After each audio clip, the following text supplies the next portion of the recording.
Hi, it's Dr. Nomo Chomo. I'm not a professional, and we have some topics to go over, though.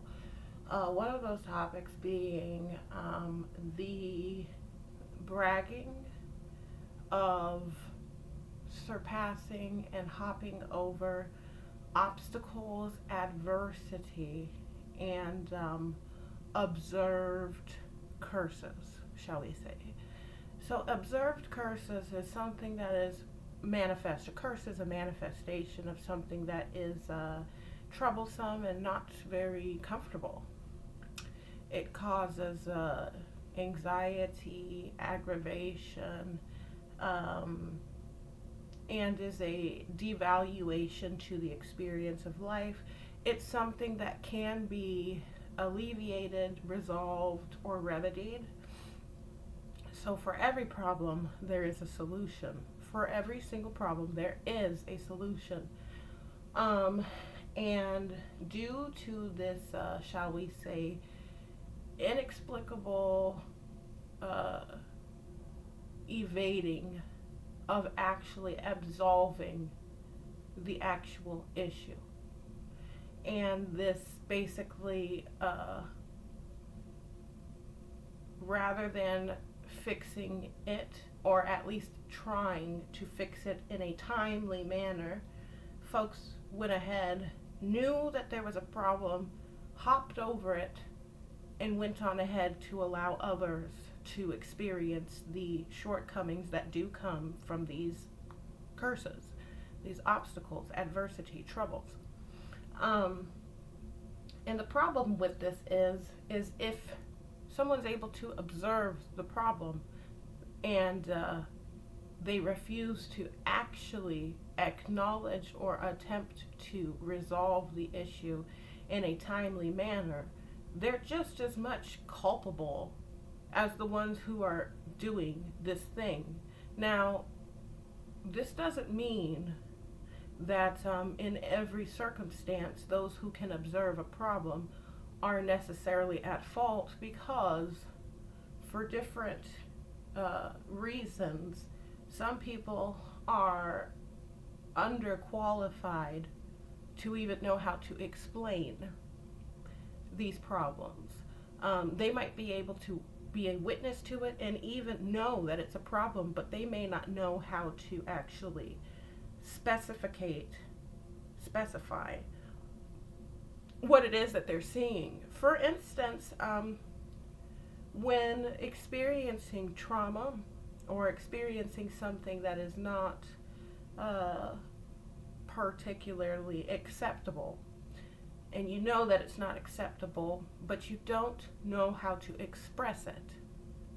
For instance, a 1 year old baby may be able to have the conscience to know that their mom or dad smoking cigarettes in front of them inside of a house is not acceptable, but because that 1 year old baby does not have the language to express this, except for maybe crying and goo goo gaga and na na na no no and things of that nature, that would not make that 1 year old baby accountable for such a event. So that would still be the fault of whoever was smoking in front of the baby in a closed house. But I'm talking about something far more extreme than just smoking inside of a closed house. You know, like the doors are closed, the windows are closed, right? This is the issue that we have. Whereas, say for instance, there's an aunt who is 25 and she hates the smell of cigarettes, and because this aunt babysits sometimes, but one particular evening, I suppose maybe uh, the parents had came back to grab something, maybe they forgot something in the house, and the aunt, watching this baby, this 1 year old baby, she hates the smell of cigarettes. And she knows that. And the parents, one of them or maybe both of them are smoking a cigarette, and they still got the 1-year-old in the house. Now, this 25-year-old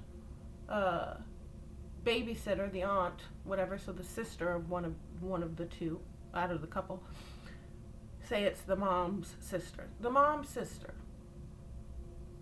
She goes outside while they're smoking inside, and she starts talking to her fiance on the phone. And always got to start smoking and stuff, but leaves the 1-year-old baby inside of the house with the parents that are smoking this cigarette. The issue is that 1-year-old baby, say for instance the baby ends up 6 years old, the baby has asthma, right? The baby gets asthma because the parents are smoking inside of the house, and they don't even have enough decency to open up the window. The aunt, which is the mother's sister's, that 1-year-old baby's mother, the aunt hates the smell of cigarettes.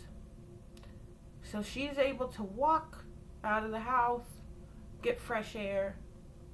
That 1-year-old baby that grows up to be 5 or 6 years old has asthma now, and that asthma could have been completely prevented and avoided had that aunt had enough consideration for that baby, had the parents had enough consideration for the baby, had the neighbors been nosy enough to have consideration for that baby could have totally avoided getting asthma. But now that baby has asthma, as well as the baby's 14 years old and smokes cigarettes as well. Interesting. Why is someone who has asthma smoking cigarettes? 14 years old. Now, whose fault is it that that baby is smoking cigarettes as well as they have asthma? Is it the baby's fault? The world treats the baby that grew up to be, 16, 17 years old, a smoker, and has asthma, and maybe say for instance that the baby is also overweight. Baby's overweight, has asthma, smokes cigarettes. Okay? Whose fault is it? Is it the baby's? Well, according to you guys in the world, it's the baby's fault that they smoke, have asthma, and are overweight. I'm saying that none of these problems are really the baby's. However, now if the baby that grows up to be 16, 17 years old, never sees anything, whereas people have enough courtesy to go smoke outside, or perhaps, never was introduced to a salad and things like that. If the baby never sees anything to compare their own life with, how would they be able to know how to get out of that cycle? How would they know? So then when people are saying in this world how girls or somebody is stupid because they were taken advantage of, or they're at fault for, whatever, catching a disease or whatever. Say they caught a disease from somebody who is allegedly a bisexual male, in which I don't believe there's such a thing as a bisexual male. Either you're a homosexual or you're not. Either you're heterosexual or you're homosexual. Either or. If you're having alleged sex with the same sex, especially if you're a male, that would make you a homosexual. Okay? Which, by the way, I really don't have anything against homosexuals. I have nothing against homosexuals. I would say homosexuals are far more open and honest than most of the world is. And that's pretty interesting, considering that, there's many things that are going on in this planet, whereas people try to hide their activities, which are often frowned upon, which they should be. They should be. They should be. There are many things that should be frowned upon. But homosexuality, I really don't feel is one of my biggest issues in this world. If two females or two males really wanted to have sex with each other, it is not really my right or concern to try to break them up. But if, and only if, there's any type of non-consensual, forced, coercive, or the suggestive, imposing, the social engineering of homosexuality, then we have a problem. I don't believe that anyone should be subjected to doing things of which they don't want to do. And unfortunately, with how a lot of things go on in this planet, that is what happens. Whereas people are being coerced, they're being socially engineered and brainwashed through violence, through repetition, ritual cycles of toxicity, dysfunction, abuse, and all sorts of endangering activities that will basically persuade, convince, and honestly be the path and the suggestive force that promotes people into doing what is against their best interest or their own interest or against what they actually want to do.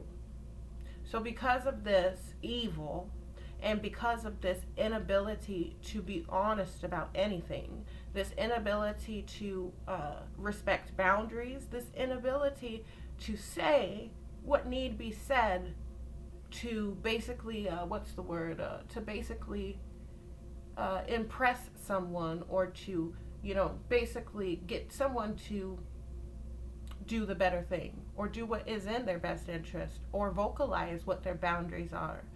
People have done this thing whereas, well, I can see this as an issue. I know how to communicate that it's an issue, but I have a problem with helping other people do it in a timely manner to avoid this evil, this problem, this thing whereas people want to basically shift and project all the blame onto those who don't know any better, who are too young to understand, who have no idea how to get out of a problem like that or how to correct it. So then when you have it to where there are adults that know better, they know how to communicate these things, they're well aware of this issue, but they say nothing and they stay real quiet about it. And they go out of their way to pretend like they don't see, like they don't feel, like they don't know what is going on, saying, well, it's not my fault that this happened. It's not my fault, but you didn't try to do anything about it either. You're well aware of this being a problem. You're well aware that you know how to communicate it, and then you show up on the scene way after the fact when people have already been disrespected, disregarded, abused, hurt, offended, violated. Where were you to say something and you knew how to say it?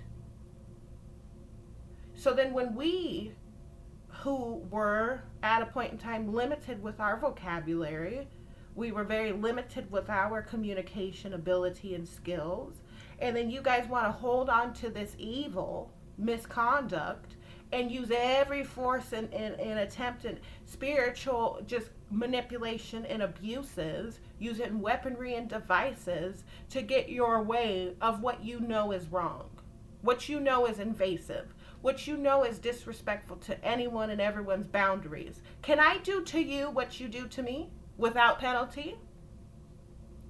If you're abusing me, I'm entitled to abuse you back, yes?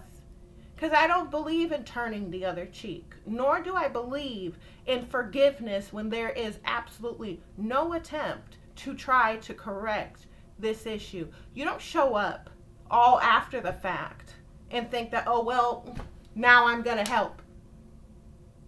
Where was your help when it was actually needed? Instead of this big lie, a huge lie that says, well, so then where the accountability is, who's the one that's abusing other people? Who's the one that's claiming that these things are against the law?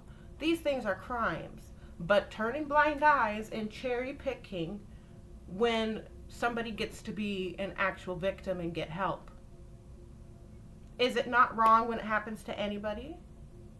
If it happens to anybody, no matter what their color, their gender is, blah, blah, blah.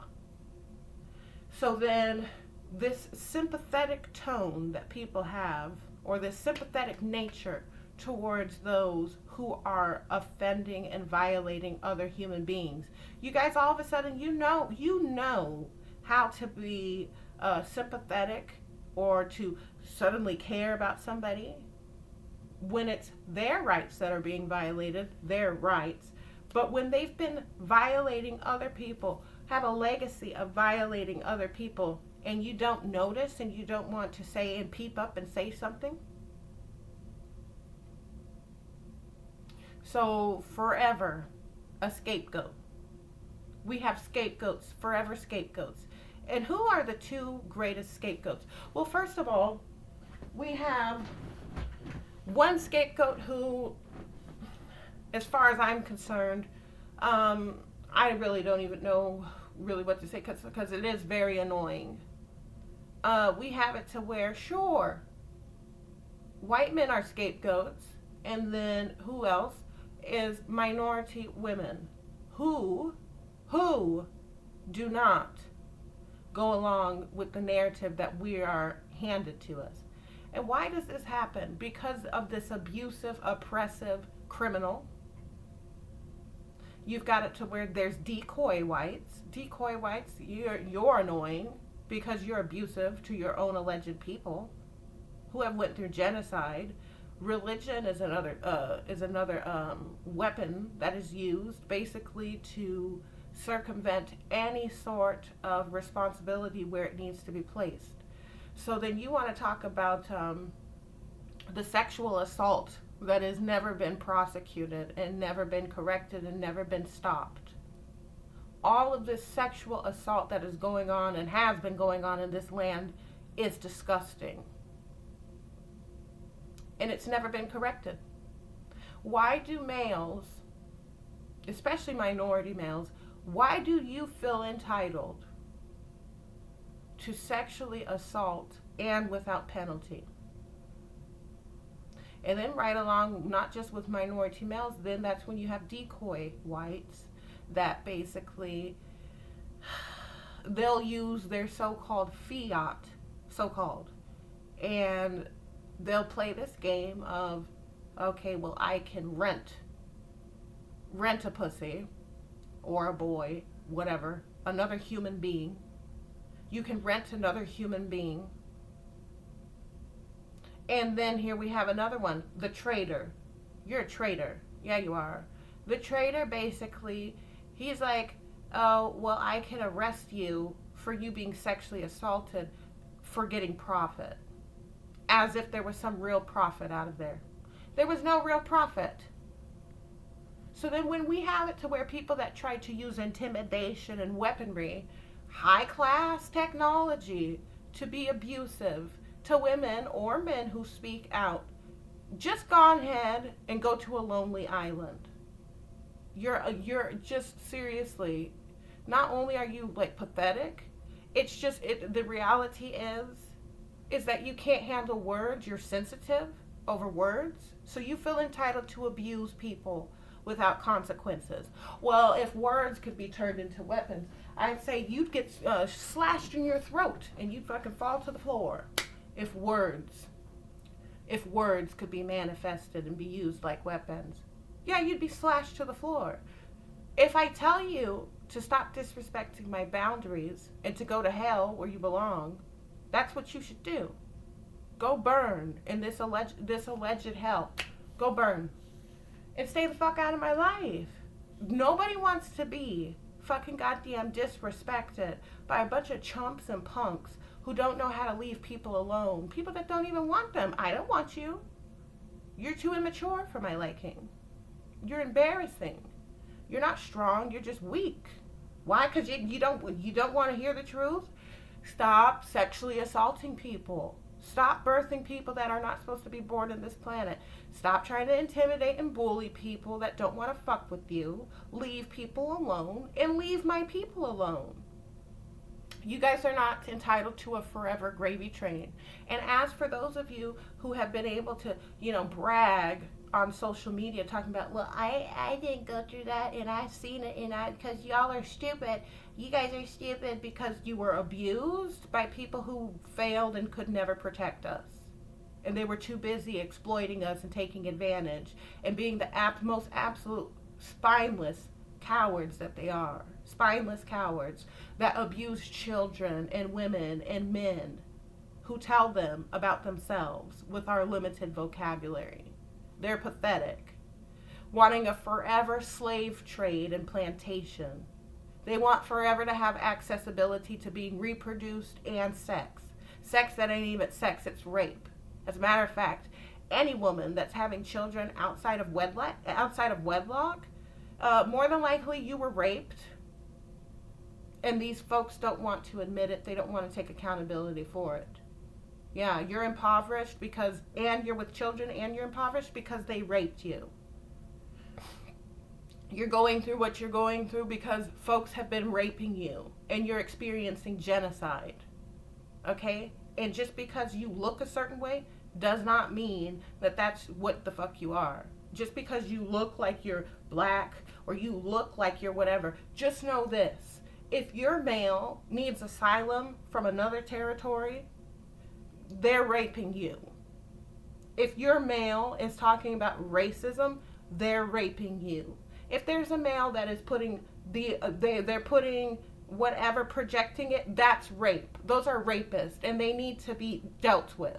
And the fact that nobody's dealing with them, nobody's consequencing them, goes to say and goes to prove and show that there's really no men here. There's no men. None of them deserve to be having sex. None of them deserve to be making children. None of them. Because there should not be rapists running rampant in this planet if there were men.